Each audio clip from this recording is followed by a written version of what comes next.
Let's make a start. Hello, everyone. I'm delighted to join from Denver, Colorado, actually somewhere, one of the small towns. It's normally a ski town, but we're here for a few days, sort of half days vacation, doing some hiking, etc. So Buffalo behind me, that's why. Carrie, you're joining us from?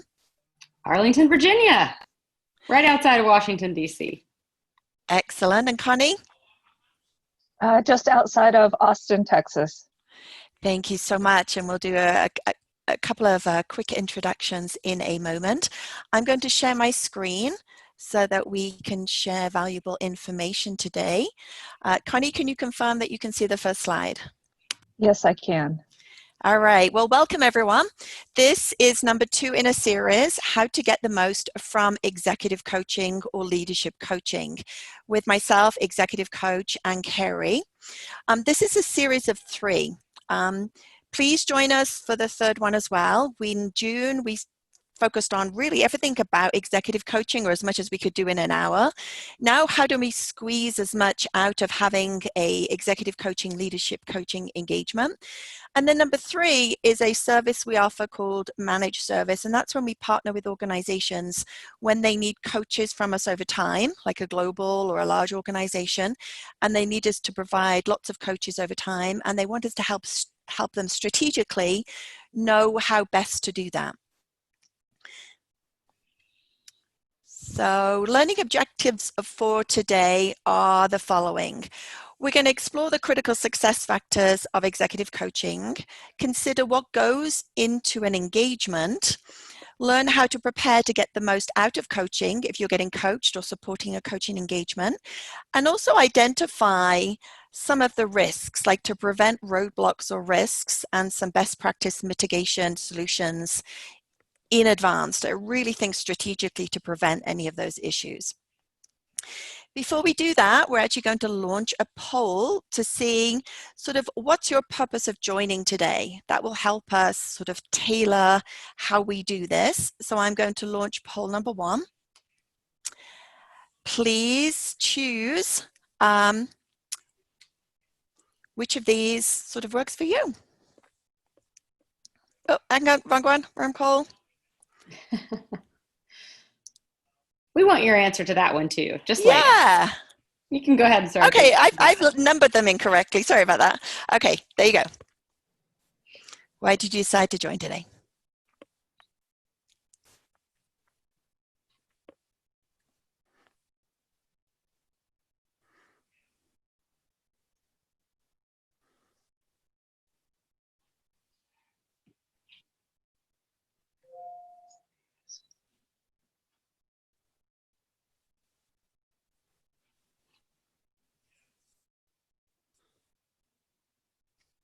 Just give a few more seconds.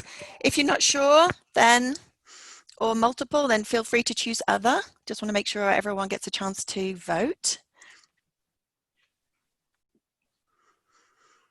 Thank you. So it's a mix of you need an executive coach, you're starting to invest in executive coaching in your organization, so want to know how to make the most of it, and also that you are a coach, some of you part of the Churchill team, and want to do this better. So thank you so much for that. That gives us some context, and I think we're very well set up to be able to answer, help you with all of those responses. Okay. So before we move forward, I just want to ground us on why we're talking about coaching and why it's such a great investment to get more out of your leaders. I'm going to show 4 pieces of data here. I'll just touch on the first one because we did go into these in depth the last month.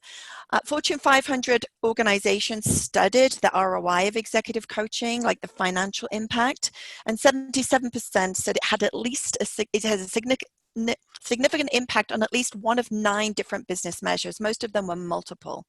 Produced a 5 to 9% ROI plus financial benefits because of the retention of talent that it created. Then I'll scoot down to the bottom one. 3 stock portfolios, so lots of companies involved in that study, showed that when they spent aggressively on employee development, including coaching, each outperformed others on the S&P 500 between 17 and 35%. So those are some big numbers. There's a lot of data out there, but we're talking about executive leadership coaching because it works. A little about Churchill, if you're new to us. We were founded 8 years ago because there's so much untapped talent in the world, and we recognize it can be harnessed for greater engagement, growth, and performance for your organizations.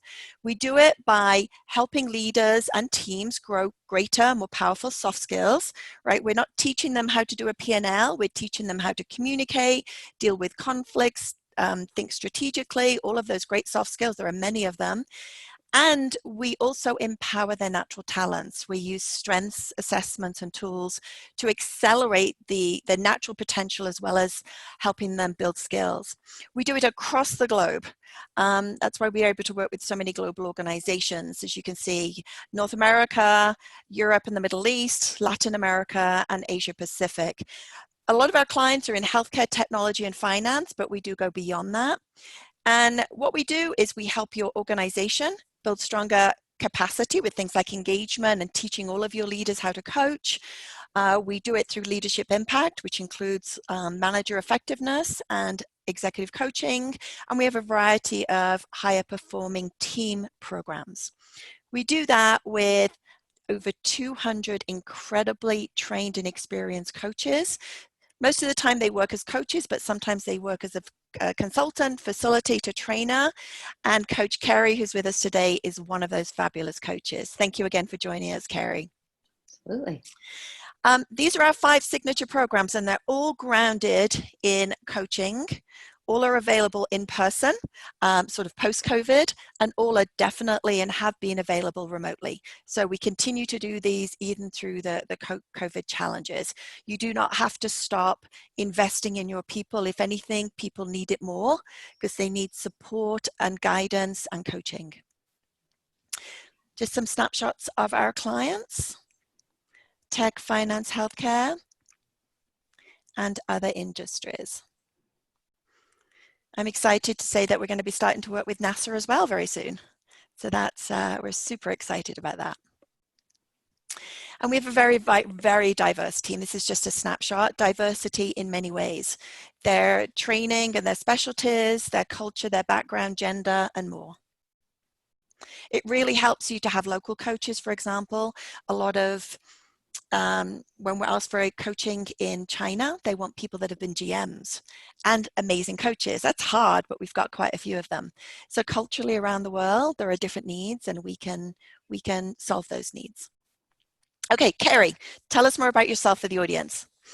Sure. As I mentioned, I hail out of the Washington, D.C. metro area. By training, I'm an organizational psychologist and work obviously as a leadership coach. So I think about things a bit like a psychologist. I bring in things around neuroleadership and not just horizontal growth like skill development, but also vertical growth, really elevating your ability to see things and even your sense of value in the world. I've been at this for almost 20 years. I feel like I need to update this slide as time goes by. My own leadership experience, about 12 years ago, I founded a nonprofit here in the DC area. I served as its executive director for a number of years and now sit as president of its board. I enjoy in particular working with scientists and engineers. So that's one of my sweet spots, and often end up coaching people who are in those senior leadership positions, and sometimes some of those senior technical folks who actually would like to make the shift from the technical track into the leadership track. That's about me. Thank you. Thank you so much. My role, I think a lot of you do know me. I am an executive coach and team coach and strengths coach. Most of my role now is running the organization, supporting our clients, being the first sort of touch point with our new clients to help them understand what they need most first. And then the coaches do the bulk of the work, but I'm always here for our clients as support. And Connie, share a little about you as an important Churchill team member. Yes, I have been with Churchill about 1.5 years now. I cannot believe how the time has flown. With a specialty in analytics and data. I also come from a scientific background. I import a lot of that analytical thinking, which is in my top 5 strengths, into what I do with my marketing initiatives. And really happy to be here, and very fortunate that I have met Churchill and all the great coaches that you do have here, and excited for what we're going to learn today. Thank you, Connie. Thank you. So how we're going to do this is it's going to be interview style, where I will interview Kerry around the learning objectives to ensure that we give you valuable, concrete information you can use. What we ask, we will do a couple more polls. What we ask is, if you have a burning question, come off mute and interrupt us if you can. I'm not sure if you have that capability. If you cannot, absolutely put your thoughts and questions in chat. Connie's going to keep a close eye on that, and she will interrupt us to make sure that your questions are answered and any sort of trends in comments are heard. Again, we will, towards the end, give an opportunity. Connie, you might have to help me how I open up the lines to do that at the end, but we'll leave about 5 to 10 minutes at the end for any unanswered questions. Kerry will bring her wealth of experience of leadership coaching from both corporate and government. And I will try and add to that from the big picture, because I get to work with sort of central HR groups, global organizations, and what they're doing with coaching, challenges, how we help it solve it. So I'm bringing that sort of bigger picture to complement what Kerry shares with us. Just want to clarify a couple of things. We often call what we do executive coaching. It's really leadership coaching, because we're not asked just to do this with C-suite executives or VPs. We're asked to do it with top talent directors, up-and-coming managers, and often with high potential leadership programs, which many organizations do. We've done it with organizations like PayPal, eBay, and more, where you identify top talent and you want to invest in it early because you want to be building that bench of strong leaders. So although we call it executive coaching, we probably should be calling it executive/leadership coaching. So just know that the coaching that we offer serves different levels. Coaching has shifted from 20, 30 years ago, where coaches were brought in to fix a problem leader, or even to help get that leader to leave the organization. Those days have gone. Most of us need help with something. So we've all got something, a strength overdone or something we're struggling with. But in general, coaching is an investment for an organization. You see potential in a leader for them to do what they do even better and have a bigger scalable impact. You see this leader as the next level up over the next few years and want to invest in them to prepare to get there. This leader's just taken on a bigger role and needs a coach to ensure their success and acceleration.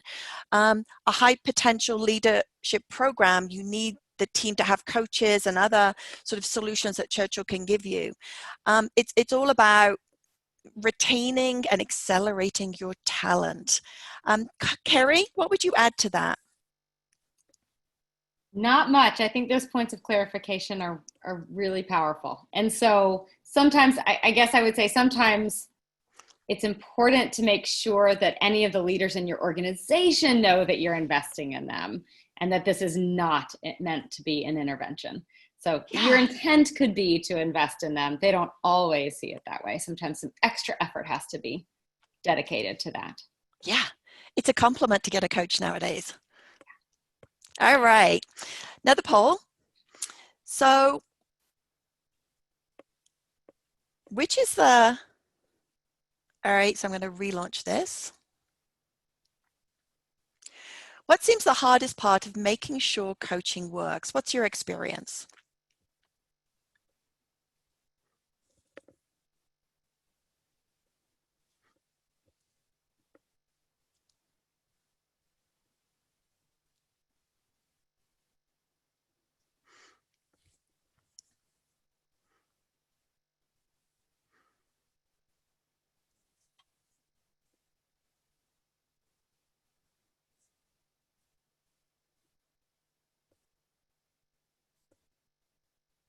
Thank you. I'm seeing in the results is how to measure success from an organizational perspective. I mean, coaching is an investment. you want to make sure that when you invest in it, it works for that leader and your organization. We have to connect the dots there, and we do that as part of our methodology. I come from corporate, over 23 years in corporate, so I've been in those shoes and know the importance of that, as have many of our coaches. Getting a coach engagement approved. That's a big part of measuring success. When you go to whoever the sponsor is to get approval, if you can share with them how we're going to measure success, how we know we've put things in place so it works for the leader and the organization, boy, you've got a much better chance of getting it approved. And we help organizations learn how to do that. And positioning coaching as a benefit versus intervention, we've got some great best practices there as well if you ever need that help. So thank you for sharing that. Let's now get into the first question. Kerry, what are the critical success factors of executive coaching? And we've already, because this question could really be an hour. So to focus us today, we've put these five, in the visual, 5 critical success factors. And I'm going to ask Kerry to, in no particular order, talk to them and why they're important. And I will either add or ask Kerry to sort of double click and go a little deeper. Again, put your thoughts and questions in the chat box. Kerry. Sure. So I'm going to dive in with alignment as a foundation for success. So yeah, the interesting thing is that coaches can be really successful helping their client tackle their challenges, but never necessarily support them in a way that has a connection to the company's or the organization's mission or vision or goals. And so if you as a company, if you're investing in coaching corporately for the purpose of helping your leaders support your success and your bench strength, then you have a responsibility to do something to make sure that the coaching goals are linked to the organizational goals. Now, this doesn't necessarily mean that you're like giving clients goals or that you're setting their goals for them, but it does mean that the coach brings a process where both coach and client can see really clearly how that client's goals support the organizational goals. And when you have that, that means the coach can do something extra, which is to hold that client accountable for channeling their growth, for channeling their energy in ways that the organization needs them to. So it's not growth just for the purpose of growth. It's truly growth for the purpose of impact. So that alignment piece is really important. And it goes hand in hand with stakeholder engagement. So you can't really, I don't feel, my experience is that you can't get strong alignment on goals unless you're involving a number of stakeholders. So for example, you want to engage the people and groups in the organization that are setting performance metrics and are evaluating that client's performance. So for example, if I'm coaching a CEO, I want to engage with the board. If I'm coaching a senior director, I want to engage with their VP. I want to be engaging at least one level up, and there's always a level up, right, in an organization, if you think broad enough, where you can get an idea of what is it that that group or that people need from your client to elevate their success and to elevate the impact they're having on the organization. You also ideally want to be able to engage with the client's peer level, and you want the client to engage with their peer level. So when I think about peer level, I think about the people with whom you need a strategic partnership with. You need strategic alliances, and you need alignment and able to lead change and able to innovate as a company. So if any given client doesn't have those strategic partnerships, they're not going to be able to bring people together around changes that need to happen. And the same thing goes for people that you report to or people that look to you for leadership. So those are key stakeholders to engage in coaching. And I link that right to feedback, right? So as you think about getting feedback, that's one way of engaging with those stakeholders. And it's important to get really good feedback. I think we're going to talk about that even a little bit more next, so I won't go too far down that. So let me talk about coach selection. So I'm jumping around in the model here, but I'm going to talk about coach selection next. It's fine. So Jane's going to speak a little bit, I think, about what Churchill does to select coaches for a given company. So we have At Churchill, we spend a lot of time building our bench strength of coaches for our company. But I'll speak to the individual piece, and then Jane, I'm going to punt it back over to you. Sure. So when you, as either a leader in the company, or even if you work out of HR, or when you're thinking about getting coaches for your leaders, if you have a role in helping people select a coach, it's really important to think about fit. And I'll give you a few tips. So one is to select a coach who thinks differently than you. Help people select coaches that think differently. And one way to think about that is somebody who knows just enough to be dangerous. So just enough about your industry, just enough about what it's like to be in your shoes, right? To ask really good questions, but not so much that you are going to be, as a client, drawn to asking them for advice and recommendations, because that's mentoring. It's really not coaching. So having somebody who challenges your thinking is critical. And it also links to this trust piece. If you're going to invite a coach to challenge your thinking, you are going to need to have a foundation of trust. So as a client, you need to be able to identify what that foundation of trust is and to be able to articulate it. So if you ask my clients, for example, a lot of them will say that they trust me. It's funny, they don't necessarily know me as a coach. They haven't been able to trust me as a coach yet, but they trust my expertise as an organizational psychologist. They trust that I'll bring in a systems perspective to things, and they trust that I'll bring in some really clear scientific principles into that. And that's what they're looking for. So for them, that's a strong foundation of trust. Yeah. So Janie, will you speak a little bit more about what Churchill does corporately in terms of building bench strength? Yeah, thank you. So we have worked very, very hard over the last 8 years to bring clients such a large group of coaches. And to Kerry's point, Churchill chooses the coaches based on the unique need. So for a one-off need, we would work with you. We have coach managers that work with you to determine what those needs are.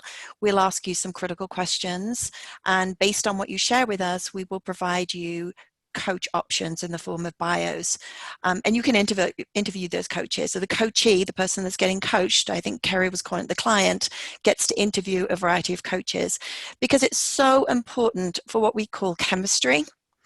Because coaching is hard work in a good way.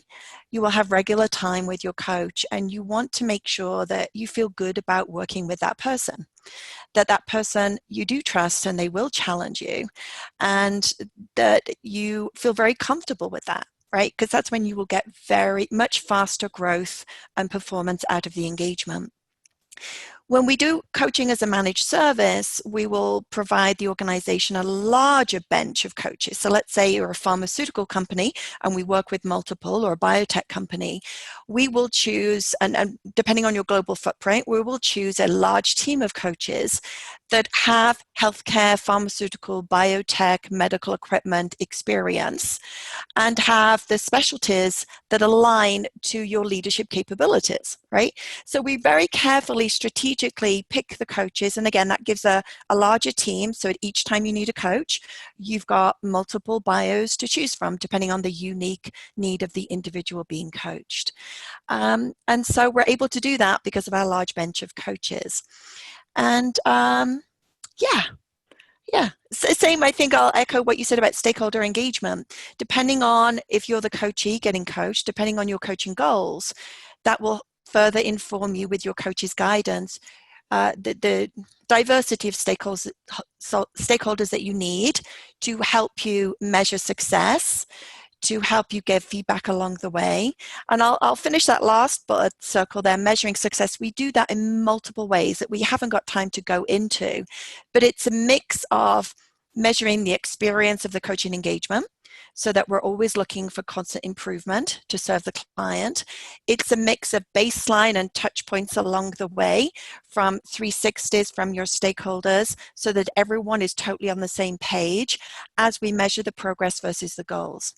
So it's a very tight measuring success strategy that is tailored to the organization and the individual coachee. Any final points on this first question, Carrie?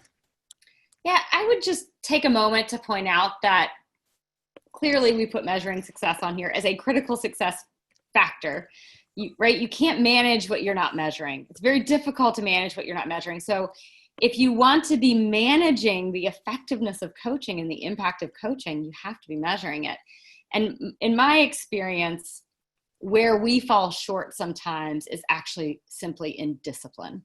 So we're not being disciplined enough to make sure that coaching goals are really well articulated, that they're articulated so clearly that you'll know if you hit them. And then we don't always, right, invest in the discipline of checking in on all of those coaching goals and really getting a metric of not only, sort of what percent of coaching goals it's one way to think about it. What percent of the person's coaching goals were achieved? But of those goals, what's the bottom line impact on effectiveness? And as Jane mentioned, I also do a lot of work with government. So sometimes in government, the bottom line impact is impact to the mission, and it's impact on things like retention and engagement and the things that drive the organization to be able to move forward more quickly. Thank you, Carrie. And I'm delighted to say we've put things in place to ensure that that discipline is there. I'll tell you a quick story, and this was very early on when I was in my early days of coaching, where it was a corporate engagement, and the leader was very confident that they'd made progress, the person getting coached. But towards the end of the engagement, when we asked their stakeholders, they're like, no, we haven't seen a difference. You never want to be in that situation. And so very early on at the start of Churchill, we got really clear and good at measuring success and alignment. And that's why we're talking about those today. All right. Anything coming up in chat that we need to answer or hear, Connie? Yes, from Michael Thomas. He says, make sure you talk about the world over the past 6 months and how Churchill has modified the model. That will also be the new norm for going forward. Do you have data yet to measure that effectiveness? Oh, great question. Do you want to start with that, Carrie? Thank you, Michael. Delighted you're here. I can speak to that a bit. And actually, I think we're going to talk a bit more about engagement options, for example. And that's where I see some of the change in the workplace actually impacting coaching. I will speak from the perspective of a coach for whom a lot of my work was virtual anyways. So in comparison and contrast to some of the other work that I do, like teaching leaders how to coach, moving to this environment wasn't all that different from the coach's perspective, but it's very different from the leader's perspective. And a lot of my clients' goals have shifted, and they've become more around how do they motivate, how do they engage, how do they hold people accountable, how do they push forward on, big, hairy, audacious goals that the company had when the workforce is really, trying to manage this truly unprecedented time. So I think part of that, Michael, for us has been there are always going to be emergent goals. So even if you're really disciplined about getting goals at the beginning of a coaching engagement, you have to allow for there to be things that emerge that shift and nudge and change those goals a bit, still in pursuit of the organizational impact. And this has been a huge example of that. I'd say 100% of my clients' goals changed somewhat over the past 6 months. Thank you. And what I'm seeing at the bigger picture is a couple of things. One, what's expected of a leader, what a leader needs to be good at now is different. What an organization needs to be good at and their culture is starting to shift. And some of the couple of things that we're seeing is being given more importance in coaching are the agile leader. How do I stay agile? How do I make decisions in ambiguity when I don't have a lot of information, but I can't afford to freeze and go silent on my team? How do I more effectively lead a remote team when I'm usually right in front of them? How do I one of the things, so I'll just leave it as those three as examples. I could go on in terms of leadership skills that are needed more, but those are some of them. How do I lead crisis, right?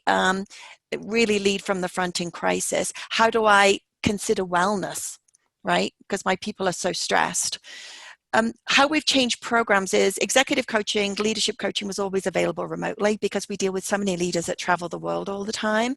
So that really wasn't a shift. It was just recognizing that that's always going to be available. What we've also added to our program is power coaching. So instead of maybe committing to a 6 month of executive leadership coaching, a leader at a time of crisis might need 4 hours of coaching. And they might want that all in 1 week or over a month. And they might use it in different ways because they're so in the mix of having to make urgent decisions and they just need a thinking partner and a safe place to do that. So power coaching is an option on our website. What I'm also seeing is an increase in team coaching because teams now are working remotely. So how do we help the productivity of teams and the engagement of teams? And we just heard the Google News, right? People might be working from home for at least another year. The work is happening in teams. Most work happens in teams and through conversations.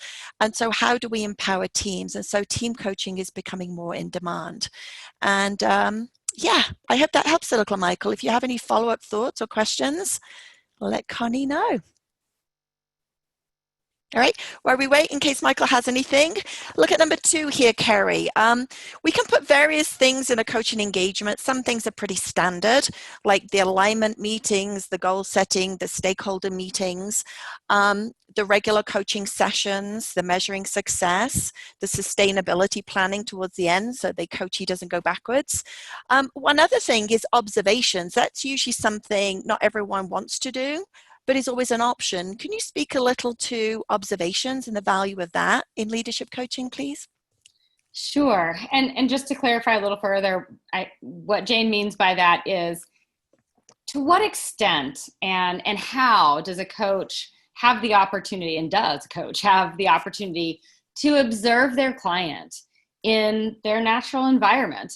And I'm not necessarily saying at home, right? But out, in the way that they walk down the hallway, right? In the way that they respond when somebody interrupts them, in the way that they carry out conversations.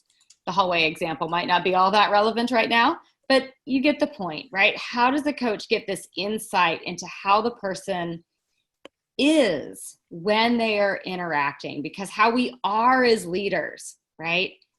That being part is really how people perceive us and how effective we are. And so there are ways that are not all that difficult to include that in a coaching engagement. I think it takes mindfulness, and it also sometimes takes a bit of, I almost want to say convincing, but sort of making that more standard for the client. If it feels like something extra, or something that like, why would my coach sit in on a meeting with me? Like, isn't that weird? So you have to normalize it. Like, of course your coach would sit on a meeting with you. Like, how else are they supposed to see how you interact with your team members? How else are they supposed to understand the team members that you have on, right? That you need to be able to navigate. So we try to normalize that observation piece. The more normal you can make it, the more you empower the coach to truly understand where that person is. And you empower not just other people to give them feedback, but the coach to give them direct feedback. Yeah, I love how you describe it as normalizing, because when you talk about it, just here, it seems like, why wouldn't you? I want to connect the dots here, big picture. And I think there was an article, I don't know if we published it yet, that I was part of writing about the shift in businesses culturally from command and control, more of a vertical leadership approach where decisions and ideas are really coming from the top, to turning that upside down, are really an empowerment organization. That's how we started our Leader as Great Coach program, that leaders all level can coach. And the reason is ideas and solutions can occur at all levels of your organization. That burden shouldn't just be on your senior leadership team. And to do that, you need to empower people to come up with ideas and feel heard and understood that some of those ideas go somewhere, right? So one of the leaders that we were coaching recently wanted to make that shift. He couldn't understand why, when he was working with his team and he asked for ideas, he got crickets, he got silence. Even got a few people like sort of like, oh, really? One person said, there's not much point, right? I'm exaggerating this a little to make the point here. So what had happened was he had spent years doing all the talking in their meetings, coming up with ideas and then asking people's opinion. So they had got used to command and control, and no matter what their ideas were, he'd already made his mind up. So he was open to observations. And remember what we said earlier, coaching is a reward nowadays. It's a compliment, it's an investment. He was actually quite transparent up front with his team that I'm getting a coach and these are a couple of things I want to work on. He asked input from his team and was clear with his coaching goals. So it was easy for him to say, hey, my coach is going to join us. She's going to be observing me, but it helps her to see me in action. So it felt quite comfortable. And she was able to give him in the moment real-time coaching and also facilitate input from the team during the meeting as well. So the difference in that leader's shift because of the observation was huge. And it's real-time coaching. All right, so let's move on to number 3. So assuming someone is getting coached, client coachee, we're using both terms there, what advice would you give them to prepare to get the most out of their engagement, Kerry? Yeah, the first one's a little obvious, but that's to get really clear on their goals. And, I say it's obvious, but if we didn't say it, we'd be remiss for not, because so many times I think people don't get crystal clear on their goals. And as a result, the coaching can sort of be about the topic of the day or the firefight of the day.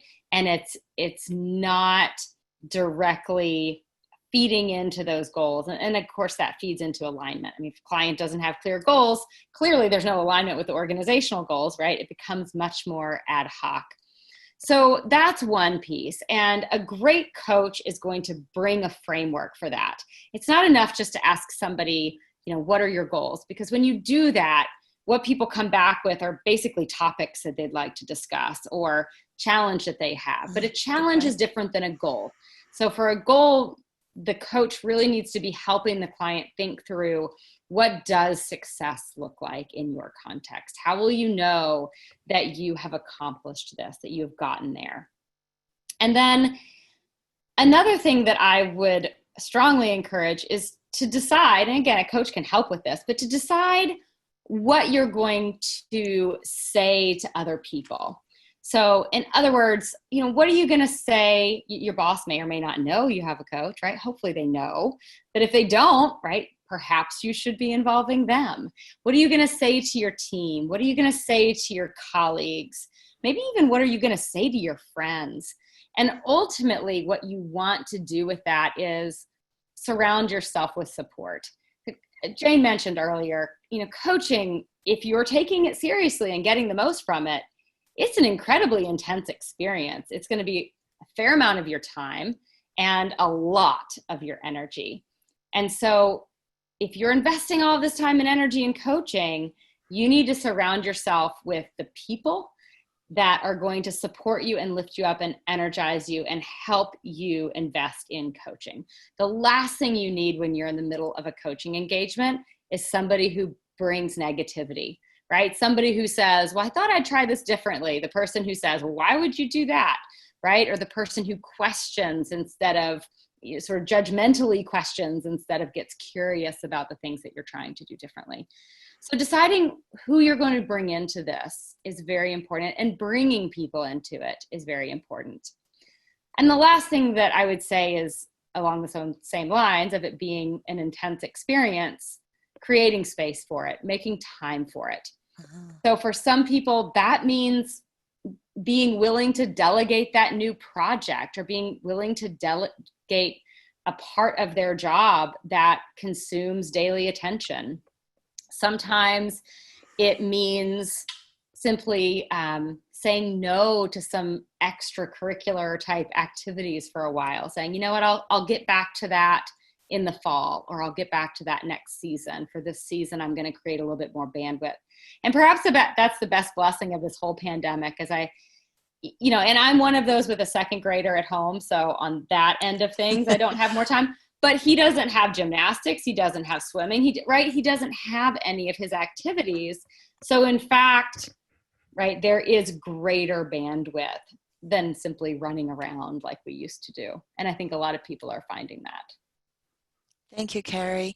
I think a couple of things stand out as you're saying that is your stakeholders, right? And that can be a mix of people that will be on the journey with you, are your support and your accountability buddies, right? And there's ways that we do that at Churchill that it feels really good about having them there and how to set them up and what their role is. We bring that clarity as coaches to you. The judgment, you should never have a coach where you feel judged. That is not coaching. And we work very hard to make sure that our coaches are ICF certified so that the ethics and how we coach are very much based on coaching. At times, if a coachee really, really is stuck and absolutely stuck, we might switch and say, okay, we're moving out of coaching for a moment, but we're very transparent about it, then get back to coaching. And I think the work as well, typically, if you've never had a coach, a lot of work happens in the coaching session where you will have a really good conversation with your coach. It goes deeper and broader and helps you come up with new insight and action and decisions. Then you're going back to the job and applying what you've just learned. And so a lot of the work actually happens on the job. So you're focused on your KPIs, your business goals, your team, working with senior leaders, whatever your goals are. And then you come back to your coach and talk about how it went, and you assess how well you did, and then you sort of revisit it and improve it, etc. So it is work, and it's work that builds. Coaching is scalable because it's affecting your business, it's affecting the people around you, it's affecting your organization, and that's why it's such a good ROI. I think that's what I would add there. Final thing, oh my gosh, I think we've talked about a lot of the risks and how to prevent them. I mentioned the one, you don't want to get to the end of the engagement and you think you've done really well as a coachee and people around you are like, we haven't seen any difference in you, right? That was a risk. We've talked about a lot of mitigation there. We've also talked about selecting the right coach to make sure it's a really good fit for you. What are some like one or two other risks that you think are worth mentioning in the time that we have, Carrie? Yeah, I will highlight one, which is that if a coach is not really mindful in the way that they coach, and sometimes it's sort of it's the tag on to the coaching conversation. It's keeping the conversation going, 5 more minutes to get to this. But it's that the person doesn't learn how to coach themselves around these areas. And so the litmus test for a great coach is that if you're coaching around, certain goals, that client can now begin to coach themselves around those goals. That doesn't mean that, somebody should work with a coach once and then never work with a coach again. Our, complexity evolves and our goals evolve. And certainly a lot of people will find that they will come back to coaching for a new set of goals. But again, the ultimate goal really is that the person is able to coach themselves around these things that they're working on. And it does take mindfulness on the part of the coach to help them learn how to do that and put that into practice between coaching sessions. So I always smile when my clients begin to come to me and, they present sort of the emergent example of the day of something they're working on. And then they talk me through how they coach themselves around it, right? And it's basically almost like a progress report. And I'm good. Okay, great. So you can start to see that they're able to do that work themselves. I'd say that is, if you're investing that much in coaching, you don't want someone to grow dependent on having a coach. Yeah, I had someone, this was last year, and they said they had a coach for 10 years. I'm like, interesting, right? Because typically a coaching engagement will be 6 to 12 months. It might be 6 months, extend it 3 months because it's going so well or there's something else you want to work on. But a coach shouldn't be for 10 years. You might change roles and want a coach for another 6 months and a couple of years, like Carrie said. But the coach should empower you and set you up for success, that you shouldn't be paying for a coach for 10 years. Now, what Carrie's talking about with the coaching yourself is a sustainability strategy, that you'll learn so much for coaching and being mindful that you can coach yourself in the moment to prevent challenges and to increase your impact beyond when your coaching ends. And there are multiple things that we put in place for sustainability in addition to self-coaching. One other thing we do for sustainability is all of our programs, including executive and leadership coaching, are focused on strengths. What that means is we use a strengths assessment, usually StrengthsFinder. We have others to individualize the coaching engagement, so that as you're working on things, your goals, you can harness your natural talent, some of it which still would be untapped, to know how to grow to be the better version of you. Because you're not widgets, the same CEO at each organization looks quite different. And we want the leaders that we coach to grow in a way that is authentic for him or her, in a way that's sustainable. And that's why our methodology is steeped in strengths. And that's why we're different at Churchill. And that helps the value of where the leader has grown because of coaching to sustain, because you're doing it in a way that really feels like you. You're learning and applying, and it feels really you. Kerry, anything you would add to that? I would just do a small build and say, in addition to strengths-based coaching, helping you be the more authentic you, strengths are simply what make us successful. None of us gets to be successful by working on our weaknesses all the time. We might fall into that trap of that thinking trap, but it's not the reality. And there's a lot of research around that. Yeah. And so that is another risk of coaching, is that because we all have a negativity bias, the client can very easily always pull the coach into thinking about what's going wrong and what the problem is and what the challenge is and what they're not good at. And you need a strong coach to pivot and be able to meet them where they are and address that concern, but do it from a place of strengths, because the person is not going to get better if all they're doing is focusing on the things that are really hard for them and that they're maybe not as naturally good at. Yeah, motivation is important. We're human beings, right? We don't want to coachee to feel drained and exhausted. We want to feel them empowered and strong. And in fact, I'll just share, about 80% of challenges that leaders have is a strength overdone. So we approach that from understanding what's going on, and they feel very empowered to pull back and use other strengths to have a better impact in their work. And it's so exciting for us as a coach and very empowering for the leader. All right. Any final questions before we wrap up and just share a couple of other things, including some valuable tools? Connie, anything you're seeing, or any audience questions?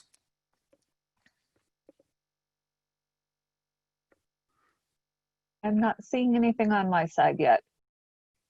All right.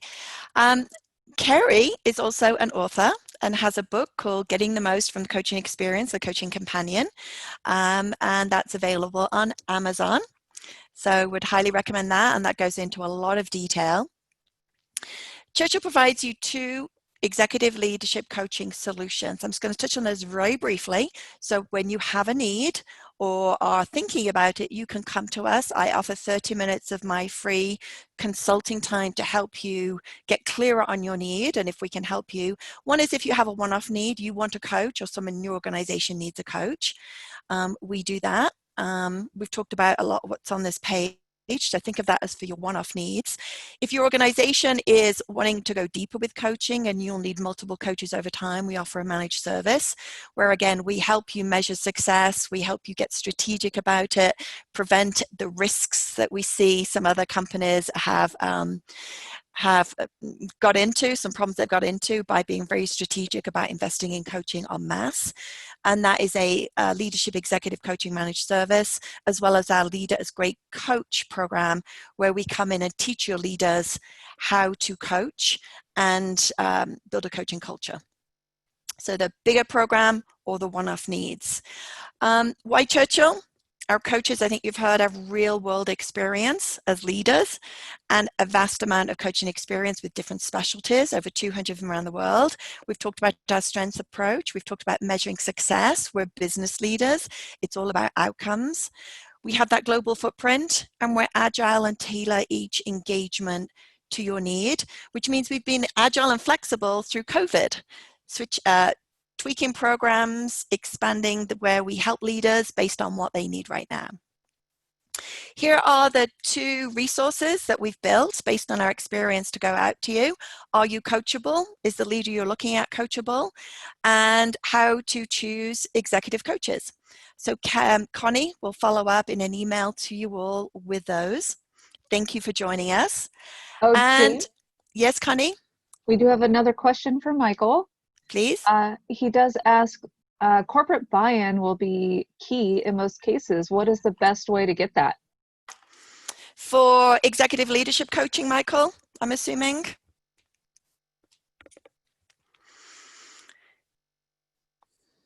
I don't know if he can hear us or whether he's chatting, Connie.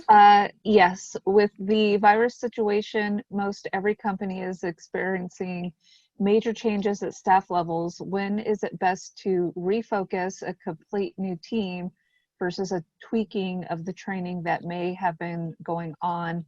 And yes to whatever your first question was. Okay, right. So, okay, how do you get the company buy-in? It's all about what's important to the company and the outcomes they're looking for. We do a regular HR forum, and a lot of HR leaders are telling us what we did in the past needs to change because we're all going to be living in a new world. No surprise there. And so what we offer is we work with senior HR leaders that are trying to get their organization to pivot and take this seriously.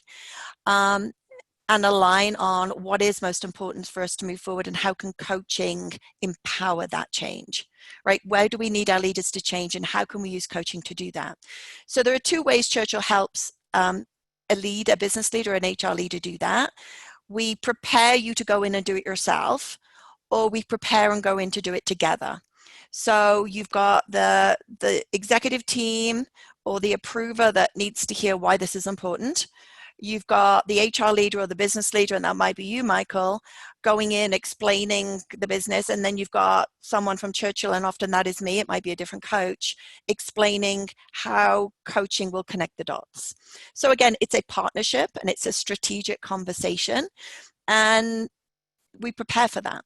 So that's my high level answer. I hope that helps a little, Michael, because a lot of organizations are in this conversation around how do we set up ourselves for success moving forward, and it starts with that strategic conversation. All right, next webinar, please join us, pop this on your calendar, August 26th, 12 p.m. Eastern. Why and how to invest in an executive leadership coaching managed service. We would love you to join us. If you want a follow-up call with me to discuss what's important to you in the space of coaching, Connie will give you that link to schedule time with me. It's for HR leaders and business leaders in her follow-up email. Here is our contact information as well. If you want Kerry to be your coach and work in your organization, contact us and we'll make that happen too. And obviously we have all the other coaches on our bench. With that, let's do the last poll and say thank you. Poll number 3, what was valuable for you? Multiple choice, choose one or more.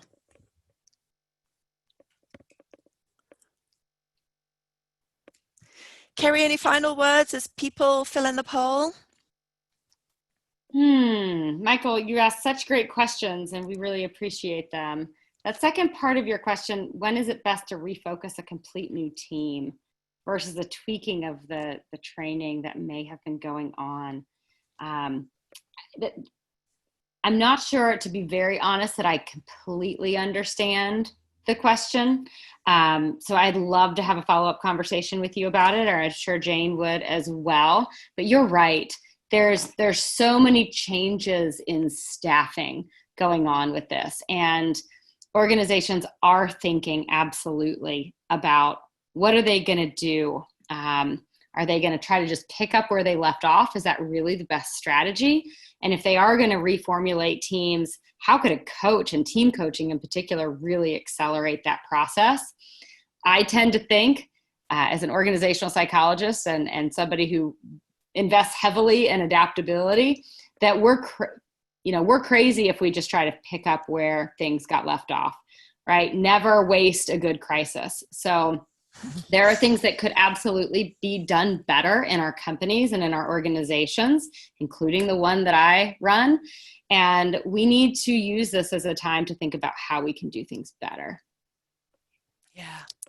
That's my hope. That's my connectedness in my top 5, that there are going to be some great learnings from everything that we've all been through and continue to go through. Michael, if you want 30 minutes with Kerry, email me and she'll spend that time with you. Thank you, everyone, very much indeed. And any final words, Connie, from yourself? I think I'd like to quote Carrie on that. Never waste a good crisis. I like that. All right, that needs to be a title of a blog for sure. Thank you, everyone. Stay safe, stay healthy, and thank you for joining us, and make the most of coaching. Bye-bye. Thanks, everyone.